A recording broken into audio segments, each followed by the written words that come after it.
Hello everybody. Just want to take a real brief look at the game War to End Wars by 3W, published in 1985. Okay, I'm just going to read a little blurb that came in the box that would most likely act as a back cover if it was in shrink wrap. Let's see, War to End Wars. It's a simulation of the First World War in Europe and the Middle East from 1914 through 1918. It is a game for 2 or 3 players.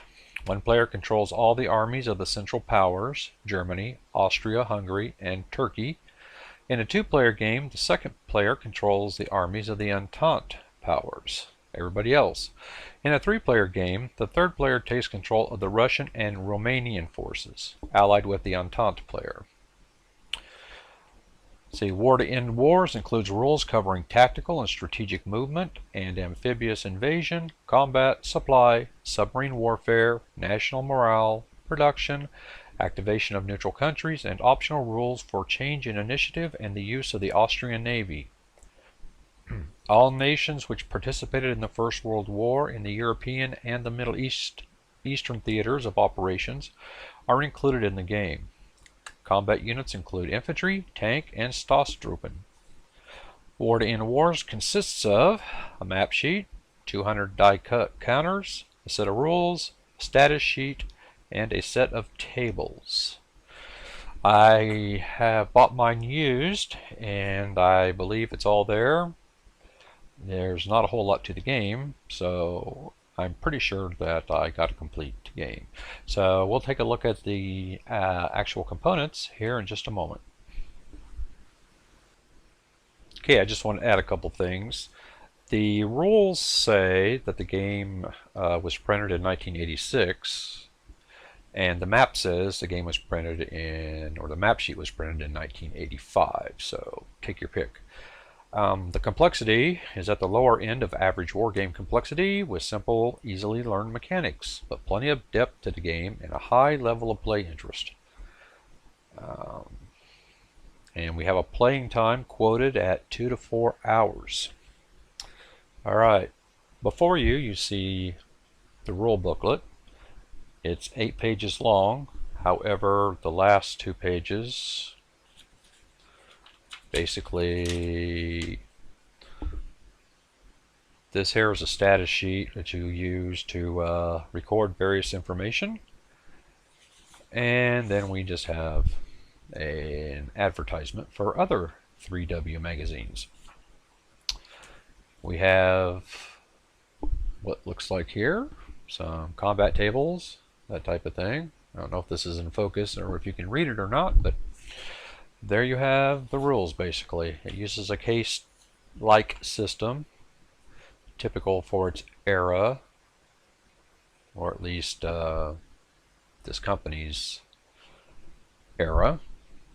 And it comes with a large amount of errata. Well, actually, I guess it would be clarifications.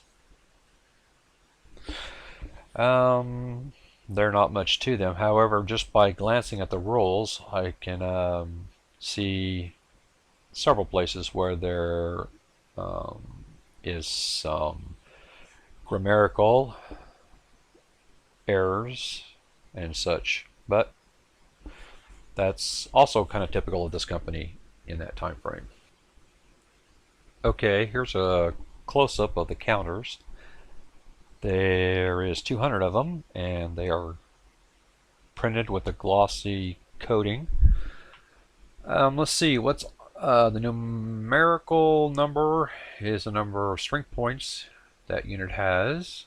The graphic indicates the type of unit using NATO symbology. And if you can see up in the upper left-hand corner of some of the units, there is an asterisk. That indicates that it is a Class 2 unit. If it does not have an asterisk, it is a Class 1 unit. And finally, we come to that part of the component list that you've all been waiting for, because it means the video is almost over, the map. It is a hexagonal map printed on a lightweight glossy paper, and it lists or shows the principal terrain features at a strategic level of Europe and the Middle Near East, I guess it would be called. There are charts and tables all around it.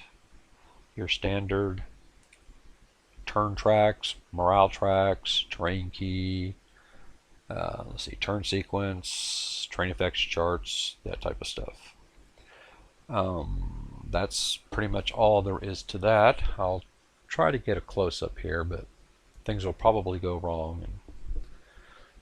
And the lovely shadow there is my camera because my light source is directly above it. And let's see here. Let's just move over here a little bit. It'd be much more fun to actually see something in detail, I suppose. Let's see. Excuse my hand here, but I gotta make sure the thing gets focused right. Gotta love that autofocus. Well, hopefully it's in focus.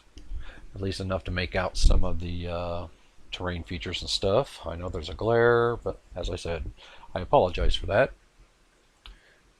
Let's see if I can take it down just a little bit more here without making everybody sick. Okay, well, that's about the best I can do with that. It's terribly blurry, and I apologize once again. But you got to deal with what you have to deal with, I guess. Anyway, that brings to an end this video on War to End Wars by 3W. I have not played it, as is obvious by the unpunched counters.